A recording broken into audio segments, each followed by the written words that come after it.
Hello friends, hello students, today we solve the exercise 3.1. Now question number 1, from the pair of linear equation in the following problems and find their solutions graphically. इसका first part है 10 students of class 10th took part in a mathematics quiz. If the number of girls is 4 more than the number of boys, find the number of boys and girls who took part in the quiz. Let number of boys x and number of girls y. Total students equals to 10. So expression or equation x plus y equals to 10 implies y equals to 10 minus x. इधर का plus x उधर जाके minus x होगा. अब अपन को x की कोई भी वैल्यूज 1, 2, 3 एंड जो भी अपनी मर्जी से है वो x की वैल्यूज अपन को रखनी है. तो put x equals to 1, y equals to 10 minus 1 equals to 9. Put x is equal to 4, y is equal to 10 minus 4 is equal to 6. Put x minus 2, y is equal to 10 minus 2 is equal to 8. Put x is equal to 3, y is equal to 10 minus 3 equals to 7. So it becomes a table like this. X की values 1, 2, 3, 4 and y की value 9, 8, 7, 6. So we take points like 1, 9 को A, 2, 8 को B, 3, 7 को C और 4, 5, 4, 6 को अपन आगे से. Secondly, x is equal to y minus 4. Number of girls are 4 more than boys. So y equals to x plus 4. Put x is equal to 1, 2, 3, 4 and so on. कोई भी number upon either the numbers may be negative or positive. x की values अपन रखेंगे, उसके according y की values अपने पास आती रहेगी. तो y is equal to 1 plus 4, it becomes plus 5. Put x is equal to 2, y is equal to 2 plus 4, it becomes 6. Similarly x की value 3, 4 ऐसे अपन रखते चले जाएंगे. अपनी एक टेबल बन जाएगी x y में 1, 5, 2, 6, 3, 7 और 4, 8. इस तरह से अपने पास दो टेबल बन गई. Now plot the points on the graph. Let the name A 1, 9, B 2, 8, C 3, 7, D 4, 6 and E 1, 5, F 2, 6, G 3, 7 and H 4, 8. We find that point C 3, 7 and point G 3, 7 intersect at the same point, यानी ये दोनों एक ही point है. So number of boys are 3 and number of girls are 7.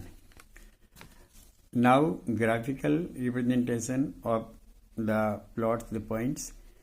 Late graph, एक अपन graph paper लेंगे, उसमें इस तरह से अपन मार्क कर देंगे 0, 1, 2, 3, 4. इसका स्केल अपन ले लेंगे 1 centimetre is equal to 1 unit. ये इसका स्केल है 1 सेंटीमीटर इक्वल्स टू 1 यूनिट. इस तरह से अपन इधर भी 1, 2, 3, 4 लगा देंगे एक्स एक्सिस पे. इधर एक्स एक्सिस पे नेगेटिव पॉइंट आएंगे -1, -2, -3. इधर ऊपर अपना वाई एक्सिस पे 1, 2, 3, 4, 5, 6, 7, 8 ऐसे जितने पेज पे गुंजाइश है उतना अपन लिख सकते हैं. ये वाई एक्सिस है और इसके नीचे अपन जाएंगे तो -1, -2, -3, -4 ये वाई एक्सिस की माइनस की वैल्यूज होगी. अब जैसे अपन इसे ग्राफिकली प्रेजेंटेशन अपन करेंगे तो इस तरह से जो प्लॉट्स पॉइंट मैंने बोला है उन पॉइंट्स को अपन इसमें प्लॉट कर देंगे. जैसे अपन ने C लिया है तो 3 यानी फर्स्ट पॉइंट अपन x एक्सिस पे देखेंगे, सेकंड पॉइंट अपन y एक्सिस पे देखेंगे और इनका जब मैचिंग आता है वहाँ पे जैसे 3 वाली लाइन में अपन चलेंगे 7 वाले पे जाकर पॉइंट लगा देंगे. इस पॉइंट को अपन ने C डिनोट कर दिया. इस तरह से ये G पॉइंट भी 3, 7 यहीं पर आएगा. तो यहाँ पे इंटरसेक्ट हो रहा है. तो जहाँ पे दोनों लाइंस इंटरसेक्ट होती है वही अपना ग्राफिकली आंसर होता है. सो नंबर ऑफ बॉयज़ 3 और नंबर ऑफ बॉयज़ जो अभी मैंने उसको बताया आपको कि नंबर ऑफ बॉयज़, हाँ, तो इसमें अपना नंबर ऑफ बॉयज़ आ जाएगा 3 और नंबर ऑफ गर्ल्स आ जाएगी 7. इस तरह से अपन इनको ग्राफिकली प्रेजेंटेशन में ले सकते हैं. अब ये फर्स्ट वाली जो इक्वेशन अपन लिए y is equal to x plus 4, ये इक्वेशन नंबर 2 है.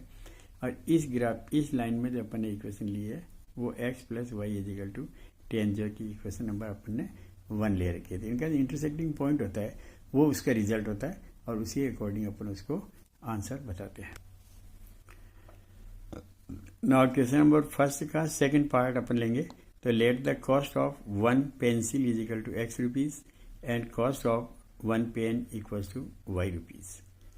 सो अकॉर्डिंग द सम, क्वेश्चन के अकॉर्डिंग अपन 5x plus 7y is equal to 50 यानी 50 रुपीज टोटल उसका एक्सपेंस है, जिसमें से उसने पेंसिल और पेन इसके अकॉर्डिंग बाई किया है. इस तरह से अपन यहाँ पे 5x इज इक्वल टू 50 और 7y को अपन ट्रांसफर करेंगे. यहाँ प्लस का 7y उधर जाकर माइनस 7y हो जाएगा. और यहाँ चूंकि 5x की वैल्यू है तो x की वैल्यू क्या होगी, तो ये 5 इसके नीचे आ जाएगा. So the equation becomes x is equal to 50 minus 7y upon 5. Now similarly put y की वैल्यू अपन 0 रखेंगे. पुट y is equal to 0, then it becomes x is equal to 50 minus 7 into 0 upon 5. So it becomes 0. So it remains 50 upon 5. And 50 upon 5 यानी 5 divided by 50 10 times. इसी तरह से अपन y की values 5 रखेंगे, 10 रखेंगे और अपनी टेबल बन जाएगी एक्स वाई में 10 0 3 5 माइनस 4 10. इसको अपन इक्वेशन 1 से अपन ने लिया ये चार्ट, ये टेबल, तो इसको अपन टेबल नंबर 1 कह देंगे. एंड अब अपन इक्वेशन इसके सेकंड कंडीशन के अकॉर्डिंग 7x प्लस 5 है, 7 पेंसिल्स है, 5 पेन्स है, ये अपन 46 में बाई करते हैं. तो इसी इक्वेशन ये बन जाएगी. यहाँ से अपन x की वैल्यू निकाल लेंगे, ये ट्रांसफर करके, जैसे अब मैंने ऊपर आपको बताया 46 माइनस 5y अपॉन 7. फिर अपन y की वैल्यूज वापस इसके अकॉर्डिंग रखते रहेंगे जो 7 के टेबल से कटना चाहिए. यदि आपने इसकी वैल्यू 0 रखी, y 1 रखा, 2 रखा और वो 7 के टेबल में नहीं आ रहा और फ्रैक्शन में कोई पॉइंट आता है तो fraction should not allowed. Fractions अपन को नहीं लेने, अपन को पूरे पूरे नंबर्स लेने हैं. तो y की वैल्यू मैं रखूँगा 12, तो उसके अकॉर्डिंग x की वैल्यू आ जाएगी -2. y की वैल्यू रखूँगा 5, तो उसके अकॉर्डिंग 3. और y की वैल्यू रखूँगा -2, तो उसके अकॉर्डिंग 8. तो आपने जो सेकेंड इक्वेशन के पॉइंट्स है वो x y -2 12 3 5 और 8 -2 हो जाएगा. नाउ पॉइंट्स के अपन नाम दे देंगे A B C D, और जैसे मैंने फर्स्ट पार्ट का फर्स्ट किया था इस तरह से सेकंड पार्ट को भी अपन ग्राफ में. Now graphic representation. तो ग्राफिकली रिप्रेजेंटेशन में जैसा अपन ने पहले ग्राफ बनाया था फर्स्ट पार्ट का, वैसे ही इसका भी ग्राफ बना लेंगे. इसका मैंने ग्राफ बना लिया. इसका जो इंटरसेक्टिंग पॉइंट है वो पॉइंट हो जाएगा ये, जिसमें इसकी वैल्यू, ये कॉमन वैल्यू रह जाएगी इसकी. अब अपन इस कॉमन पॉइंट से इसका आंसर निकालेंगे. तो जैसे कि पेंसिल अपन ने x मानी है तो उसकी वैल्यू 3 आ जाएगी, और पेन को अपन ने y माना तो उसकी वैल्यू 5 आ जाएगी. Now question number 2, on comparing the terms a1 upon a2, इनके रेशियोज लेंगे अपन. a1 upon a2, b1 upon b2 and c1 upon c2. Find out whether the lines representing the following pairs of linear equations intersect at a point are parallel or consist. Parallel और consist का मतलब एक होता है, अपन को बोलता है coincident है या इनकॉन्सिडेंट है, ये अपन को बताना. तो अब इसका अपन फर्स्ट क्वेश्चन लेते हैं, सेकंड का first part 5x minus 4y plus 8 is equal to 0, और सेकंड उसका होता है 7x plus 6y minus 9 is equal to 0. तो from equation 1, 5x minus 4y plus 8 is equal to 0. Here a1 is equal to 5, b1 is equal to -4, c1 is equal to 8.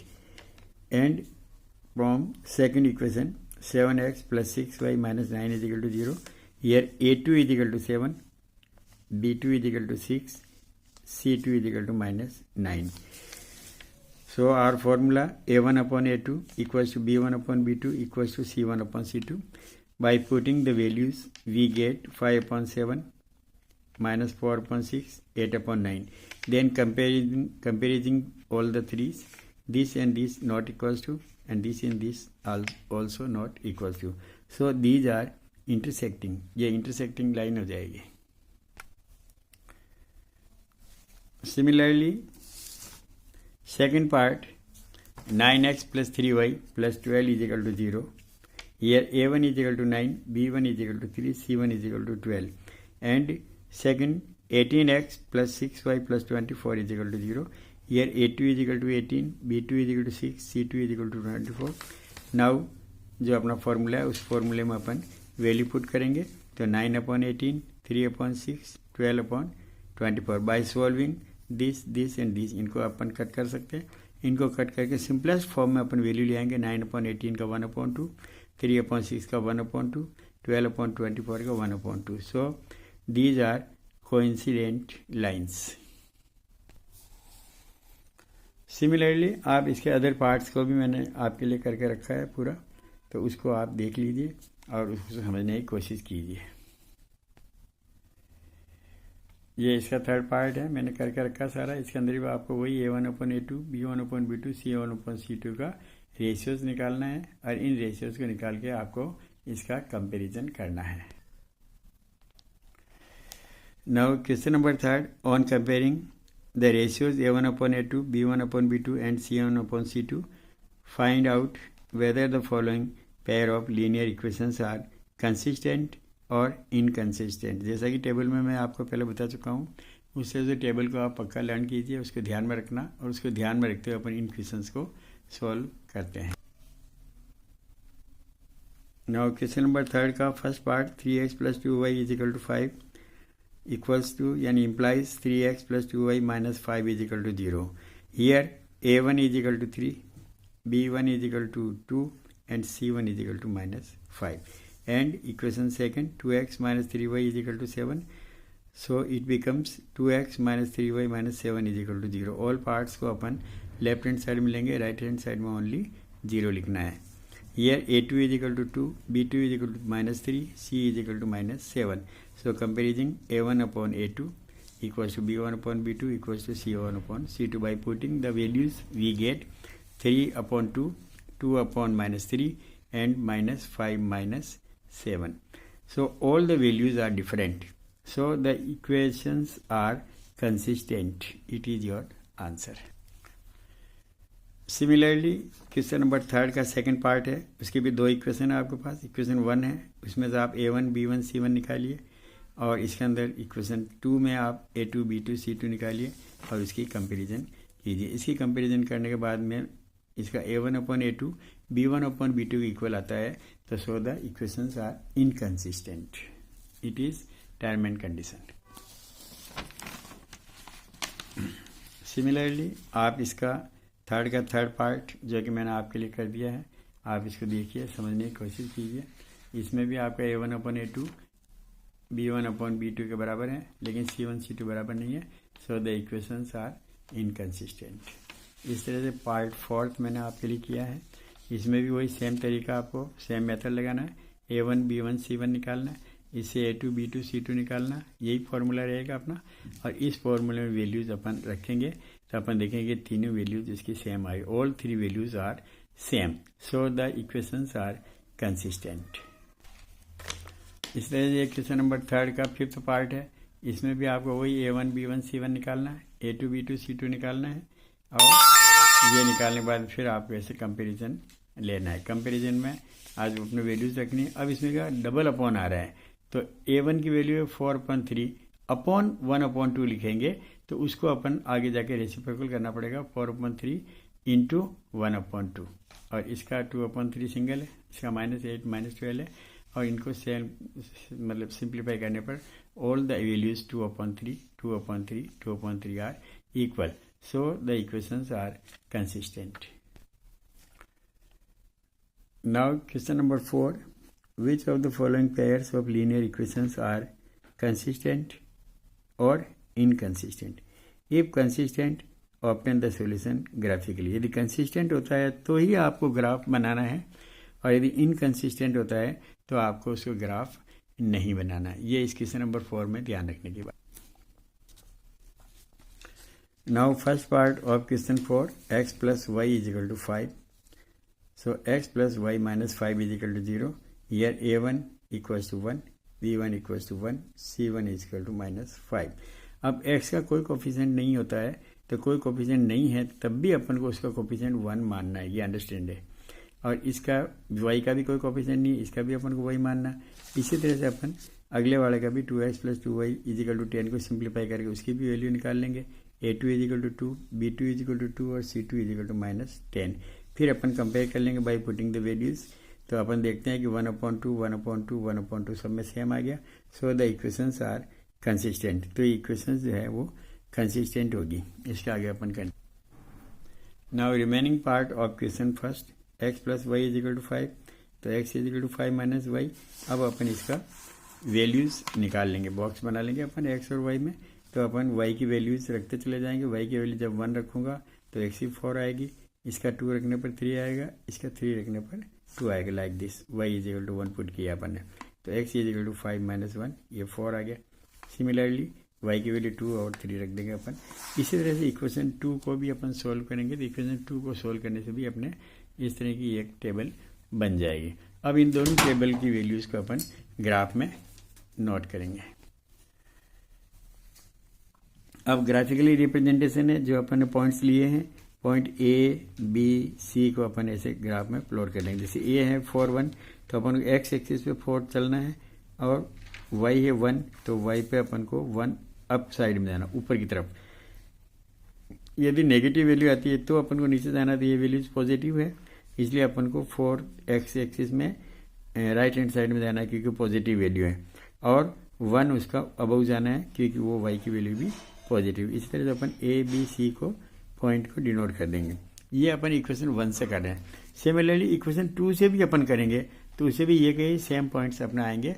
तो ये जो अपनी condition है वो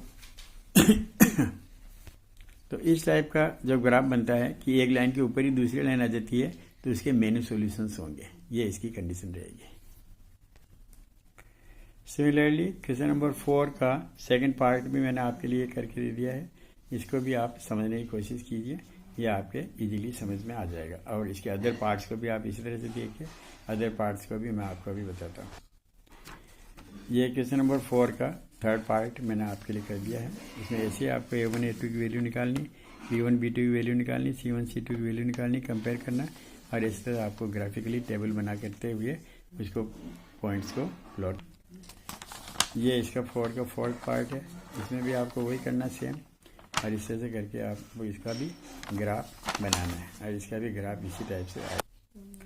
ये आपके क्वेश्चन नंबर 4 का थर्ड पार्ट है, और इसमें भी स्केल आपको 1 centimetre is equal to 1 unit on x axis, same on y axis. Both पे अपन को 1 सेंटीमीटर को 1 यूनिट लेना है।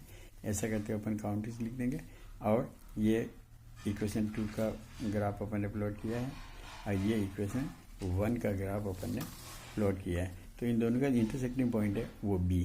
तो बी जो है आपका सेंटर पॉइंट आ जाएगा, इस पॉइंट पर ये इंटरसेक्ट करेगा।